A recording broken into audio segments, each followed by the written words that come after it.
Marc 4, 30, 32.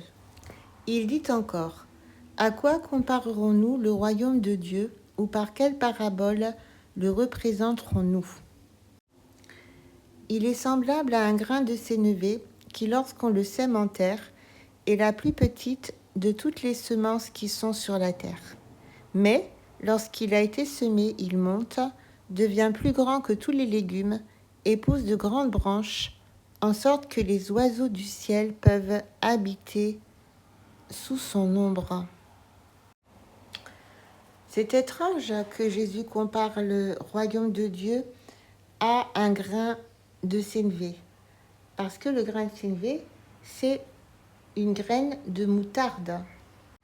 Et apparemment, quand cette graine pousse, elle devient un arbre qui devient plus grand que tous les légumes. Donc c'est quand même intéressant.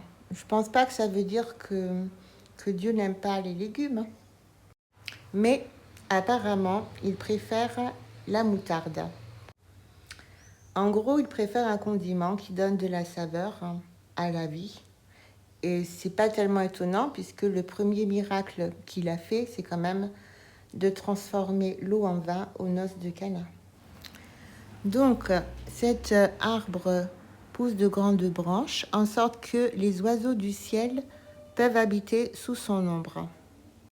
C'est-à-dire que quand l'Église a compris que les gens, ils ont besoin d'avoir une vie abondante, ils ont besoin d'avoir une vie pleine de saveurs, du coup là, elle se remplit et même les oiseaux du ciel viennent, c'est-à-dire les anges se sentent bien, eux, dans cette Église où règne la paix, où règne l'amour, la joie et la liberté.